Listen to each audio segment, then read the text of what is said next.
Merci Seigneur pour ce moment de partage. Merci pour ces moments de prière, de jeûne. Nous te soumettons encore chaque instant que nous allons passer ensemble. Et nous prions Seigneur que ta grâce soit manifeste au milieu de nous pendant ces moments. Dans le nom de Jésus-Christ de Nazareth. Alors nous rappelons que nous sommes toujours dans notre travail de jeûne.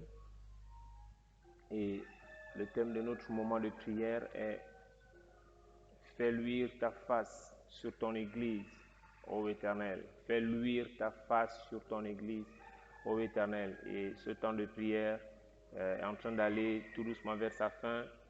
Nous sommes dans notre 4e semaine de jeûne et nous voulons lire le livre d'Hébreux au chapitre 4, le verset 3 et le verset 11 qui ont été un peu compilés. Pour nous qui avons cru, nous entrons dans le repos. Nous voulons rentrer au travers de ce moment de prière, de jeûne. Nous voulons rentrer dans le repos de Christ. Et le verset 11 dit « Efforçons-nous donc d'entrer dans ce repos ». Nous voyons au travers de ces deux textes que le repos nous est proposé par Dieu. Le repos est mis à notre disposition par le Seigneur.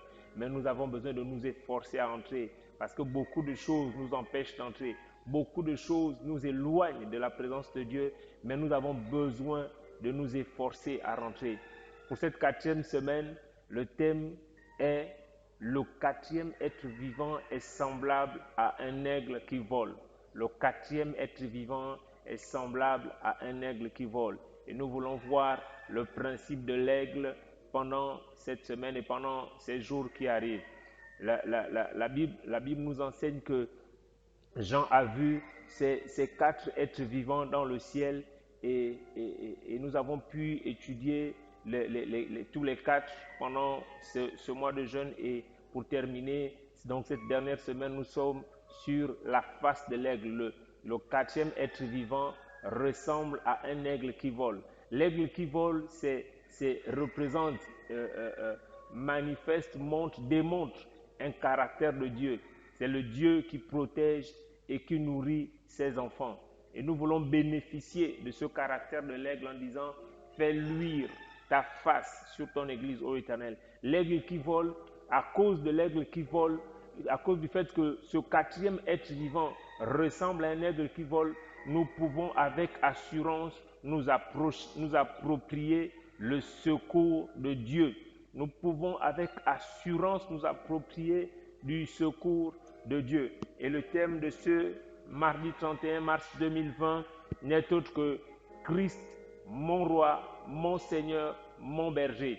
Christ, mon roi, mon Seigneur, mon berger. Nous voulons avancer avec ce thème. Donc le premier point, ça va être Christ, mon roi. Et pour illustrer cette pensée, nous avons le psaume au chapitre 5, le verset 3, la Bible déclare « Sois attentif à mes cris, mon roi et mon Dieu. C'est à toi que j'adresse ma prière. Sois attentif à mes cris, mon roi et mon Dieu. C'est à toi que j'adresse ma prière. » Dans ce monde, il y a des rois, il y a des présidents, il y a des chefs d'État. Et nous savons tous que c'est un parcours du combattant que de partir de chez soi pour une situation que nous traversons et chercher à rencontrer le chef de l'État, chercher à rencontrer le président de la République, chercher à rencontrer le roi, la reine, le prince. Ce n'est pas facile. Mais la Bible nous dit, sois attentif à mes cris. Psaume chapitre 5, verset 3. Sois attentif à mes cris, mon roi et mon Dieu. C'est à toi que j'adresse ma prière. Le Dieu que nous servons, c'est aussi le roi, c'est aussi le Seigneur à qui nous avons accès. Il nous donne accès à sa présence. Il nous permet, au-delà du fait qu'il ne soit pas simplement roi, mais qu'il soit Dieu. Parce qu'aucun des chefs de l'État, aucun des chefs d'État, aucun des présidents de république, aucun des rois de la terre n'est Dieu. Mais notre Dieu, qui est aussi le roi des rois, nous donne accès à sa présence. Et nous voulons bénéficier de cela. Psaume 44, verset 5. Ô Dieu, tu es mon roi. Notre Dieu est notre roi. Ô Dieu, tu es mon roi. Ordonne la délivrance de Jacob. Notre Dieu est notre roi et c'est lui qui ordonne la délivrance de Jacob. Jacob, c'est le symbole du peuple de Dieu. Jacob, c'est le symbole du peuple de Dieu, mais la particularité du mot Jacob, c'est que cela veut dire trompeur, usurpateur, voleur. Et la Bible dit, ordonne la délivrance de Jacob. Notre Dieu n'est pas insensible à notre faiblesse humaine qui fait que quelquefois nous sommes dans des comportements qui ne le glorifient pas, des comportements qui sont négatifs. Mais la Bible déclare, oh Dieu, tu es mon roi, ordonne la délivrance de Jacob. Dieu a prévu de délivrer le chrétien qui vit des situations difficiles, des situations de faiblesse, des situations peu reluisantes, des situations qui n'honorent pas le chrétien. Mais notre Dieu, c'est le Dieu qui ordonne la délivrance de Jacob. Ce chrétien qui est dans la faiblesse, ce chrétien qui est dans des situations compliquées. Psaume 68, verset 25.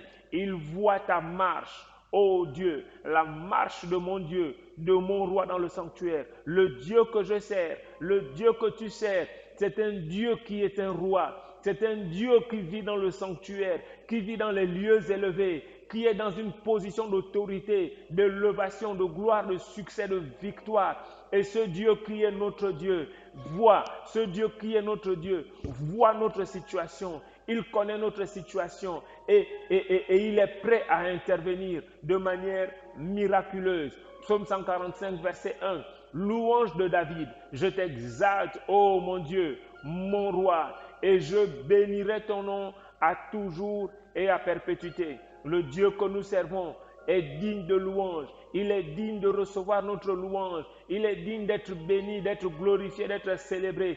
Et nous voulons servir ce Dieu par la louange. La Bible dit louange de David. Je t'exalterai, ô mon Dieu, mon roi. David, le roi David se positionne comme étant quelqu'un qui exaltera Dieu. Il veut aussi dire par cela que je ne sais pas de quoi demain sera fait, mais mon engagement à partir d'aujourd'hui, c'est que peu importe les temps et les circonstances, comme on dit en mathématiques, quel que soit X, je me positionne et je décide d'adorer le grand Dieu. Je décide de célébrer le grand Dieu. Je décide de bénir le grand Dieu. Cela ne dépendra pas, cela ne dépend pas des événements. Cela ne dépend même pas de mon humeur. Je me lève et je ne me sens pas bien. Je me lève et je me sens mal. Je décide d'exalter et de louer mon Dieu. Je décide de bénir son nom à toujours et à perpétuité. Voici l'engagement que chacun de nous veut prendre devant la face du Seigneur, qui est notre roi. Et nous voulons faire cette prière. Nous voulons dire à Dieu, fais luire la face de l'aigle sur ton église, ô Éternel. Fais luire la face de l'aigle sur ton église, ô Éternel. Parce que si cette face d'aigle qui est une caractéristique, une image, une représentation, un symbole de Dieu, une révélation d'une particularité, d'un caractère de Dieu. Si cette face de l'aigle peut luire sur l'Église, alors l'Église bénéficie de la grâce, bénéficie de la faveur, bénéficie de la puissance, bénéficie de la présence et de l'onction de Dieu et participe au travers de cette image de Dieu sur elle, sur l'Église, à être une bénédiction pour les nations, à être une bénédiction pour les peuples, à être une bénédiction pour nos voisins, pour nos amis, pour nos parents, pour nos connaissances, dans le nom de Jésus-Christ de Nazareth. La Bible dit, Psaume chapitre 18, verset 21, « Il m'avait surpris au jour de ma détresse, mais l'Éternel m'a rendu selon ma droiture. » Il m'avait surpris au jour de ma détresse, mais l'Éternel m'a rendu selon ma droiture. Nous voulons que Dieu nous porte, nous les enfants de Dieu, nous ses serviteurs, nous son peuple. Nous voulons que Dieu nous porte sur des ailes d'aigle et qu'il nous mène vers lui. Porte-moi sur des ailes d'aigle et amène-moi vers toi, ô Éternel. C'est la prière que nous voulons faire à Dieu. Porte-moi sur des ailes d'aigle et amène-moi vers toi, ô Éternel. Porte-moi sur des ailes d'aigle et amène-moi vers toi, ô Éternel. Parce que nous prenons conscience que quelles que soient les situations dans lesquelles nous pouvons nous retrouver, si l'Éternel nous rend selon notre droiture, alors nous sommes transportés, alors nous sommes protégés, alors nous sommes sécurisés, alors nous sommes mis au large, au nom de Jésus-Christ de Nazareth. Le deuxième point que nous voulons prendre cet après-midi, c'est Christ, mon Seigneur. Christ, mon Seigneur. Christ est notre Seigneur. Psaume chapitre 16, verset 2. Je dis à l'Éternel, tu es mon Seigneur, tu es mon souverain bien. Je dis à l'Éternel, tu es mon Seigneur, Tu es mon souverain bien. Les enfants de Dieu ont besoin de savoir, de réaliser, de comprendre que l'Éternel est non seulement notre Seigneur, mais encore notre souverain bien. Il est un bien, mais c'est un bien souverain. Il est un bien. C'est quelque chose. L'Éternel s'est donné à nous. La Bible dit qu'il a envoyé son Fils afin que quiconque croit ne périsse pas, mais qu'il ait la vie. Dieu est notre souverain bien. Il est celui qui s'est donné. Il s'est donné pour nous. Il s'est donné afin que nous soyons enrichis. L'Éternel est notre souverain bien, mais il est d'abord notre Seigneur. Je dis à l'Éternel, tu es mon Seigneur, tu es mon souverain bien. Et nous devons le réaliser, nous devons comprendre que notre Dieu est notre Seigneur. Et s'il est notre Seigneur, ça veut dire qu'il est dans une position d'autorité par rapport à nos vies. Et il désire décider sur nos vies. Il désire influer sur nos vies. Il désire incliner nos décisions, nos choix, même nos désirs. Il désire avoir une influence sur nos aspirations parce qu'il est notre Seigneur. Parce qu'il est notre Seigneur. Psaume chapitre 16, verset 2. Je dis à l'Éternel, tu es mon Seigneur, tu es mon souverain bien. Psaume chapitre 35, verset 23. Réveille-toi, réveille-toi pour me faire justice. Mon Dieu et mon Seigneur, défends ma cause. Notre Dieu est notre Seigneur. Le Dieu que nous prions est notre Seigneur. Et cette prière, nous devons la faire. Réveille-toi, réveille-toi pour me faire justice. Trop souvent, nous avons été victimes d'injustice. Trop souvent, nous avons été victimes de situations compliquées, de situations vraiment, vraiment compliquées, je dirais cauchemardesques. Mais le Dieu que nous prions, nous avons besoin des moments de lui dire, réveille-toi, réveille-toi pour me faire justice. Mon Dieu et mon Seigneur, défends ma cause. Si notre Dieu est notre Seigneur, si notre Dieu est notre roi, si notre Dieu est l'autorité au-dessus de nos vies, alors ce Dieu-là a la responsabilité et il a la latitude de défendre notre cause. Jean chapitre 20, verset 28. Thomas lui répondit, mon Seigneur et mon Dieu. Thomas lui répondit, mon Seigneur et mon Dieu. Et si Thomas a proclamé, confessé, reconnu que Jésus-Christ était son Seigneur et son Dieu, alors je veux aussi reconnaître que Jésus est mon Seigneur et mon Dieu. C'est lui qui influence ma vie, c'est lui qui incline ma vie, c'est lui qui oriente ma vie, c'est lui qui influence ma vie, c'est lui l'autorité face à qui mes yeux sont fixés. C'est lui l'autorité sur qui mes yeux sont fixés. Mes yeux ne sont pas fixés sur ce monde. Je n'attends pas le secours de ce monde, des politiques, des gouvernants. Je n'attends pas le secours des systèmes, des pensées humaines. Mais j'attends mon secours. J'attends l'intervention de mon Seigneur et mon Dieu, Jésus-Christ de Nazareth. Il est au-dessus de toute chose. Il est au-dessus de toute circonstance, au-dessus de tout événement. C'est pourquoi je lui dis, mon Seigneur et mon Dieu, fais luire ta face, fais luire la face de l'aigle sur ton église. Ô Éternel, ce monde est en crise, ce monde est dans des situations compliquées. Et comme tu l'as annoncé, les choses vont aller en s'empirant. Mais à cause de cela, nous disons parce que nous sommes encore sur la terre, fais luire la face de l'aigle sur ton église, ô Éternel. L'aigle qui est le symbole du roi du ciel, du roi des cieux, et qui a cette autorité, cette puissance, cette force, cette majesté qu'il manifeste de manière naturelle quand on considère l'aigle comme étant juste un oiseau. Mais c'est une représentation, nous savons que c'est une représentation du roi des cieux, Jésus de Nazareth, qui a autorité sur les nations, qui est capable de voir à très grande distance, qui est capable de percevoir ce que le regard humain, ce que la pensée humaine, ce que les supercalculateurs ont mis en place par les scientifiques pour essayer de sonder l'avenir par des projections mathématiques. Le Seigneur notre Dieu, Jésus-Christ de Nazareth, lui, il est capable, sans passer par des calculs, il est capable de voir non seulement le passé, mais aussi le présent et l'avenir. Il a des yeux qui plongent dans le futur, comme il est capable de plonger dans le passé. Nous voulons que ce Dieu-là fasse luire la face de l'aigle sur son église. Alors nous prions et nous disons à Dieu, fais luire la face de l'aigle sur ton église. Ô Éternel, fais luire ton regard sur ton église. Ô Éternel, Psaume chapitre 18, verset 21.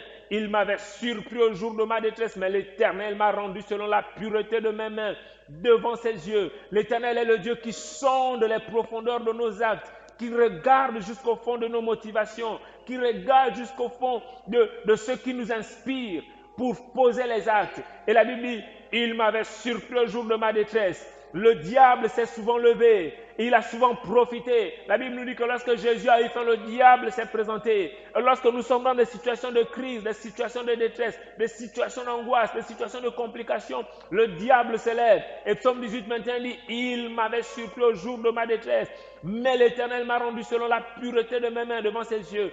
Dieu est le Dieu qui connaît la pureté de nos motivations. Dieu est le Dieu qui connaît pourquoi nous nous levons, pourquoi nous faisons, pourquoi nous agissons, pourquoi nous parlons. Et la Bible dit, mais l'Éternel m'a rendu selon la pureté de mes mains devant ses yeux. Mon frère, ma soeur, Dieu connaît l'honnêteté, Dieu connaît la pureté dans ton cœur, Dieu connaît l'intégrité, Dieu connaît les motivations saines qui sont dedans de toi pendant que tu te lèves pour accomplir l'œuvre pour laquelle tu t'es levé. La Bible dit, mais l'Éternel m'a rendu selon la pureté de mes mains devant ses yeux. Il y a un temps où Dieu laisse le diable t'atteindre, mais il y a un temps où l'Éternel lui-même se lève et te rend selon la pureté de tes mains devant ses yeux. Alors nous voulons dire, porte-moi sur des ailes d'aigle et amène-moi vers toi, ô Éternel, afin que la pureté de mes mains soit révélée à la face du monde. Dans le nom de Jésus-Christ de Nazareth, porte-moi sur des ailes d'aigle et amène-moi dans les hauteurs. Amène-moi dans les hauteurs. Je ne veux pas agir dans la bassesse. Je ne veux pas agir selon la bassesse de Satan, selon les systèmes de ce monde. Mais je veux agir comme un fils d'aigle. Je veux agir comme le fils de l'aigle, le roi des rois, le Seigneur des seigneurs, le Dieu élevé, le Dieu élevé, le Dieu qui est au-dessus de toutes choses. Alors je dis, porte-moi sur des ailes d'aigle et amène-moi vers toi, ô Éternel. Nous voulons voir le troisième point. Christ mon berger. Christ mon berger, la Bible dit, psaume 23, verset 1, l'Éternel est mon berger, je ne manquerai de rien. Mon frère, si l'Éternel est ton berger, alors tu ne manqueras de rien. Et s'il est ton berger, alors tu es rassuré, alors tu es sécurisé. Psaume 28, verset 9, sauve ton peuple et bénis ton héritage. Sois leur berger et leur soutien pour toujours. Sauve ton peuple, ô Éternel, et bénis ton héritage. Sois leur berger et leur soutien pour toujours. Nous voulons de ce Dieu-là. Jean chapitre 10, verset 11, la Bible dit, je suis le bon berger. Le bon berger donne sa vie pour ses brebis. Et Jésus a déjà donné sa vie pour ses brebis. Il y a 2000 ans, à la croix de Golgotha, il s'est sacrifié. Il avait annoncé à l'avance, le bon berger donne sa vie pour ses brebis. Et après avoir dit cette parole, Jésus est allé et s'est sacrifié pour le salut du monde, pour ton salut, pour mon salut. À cause de cela, nous sommes sécurisés.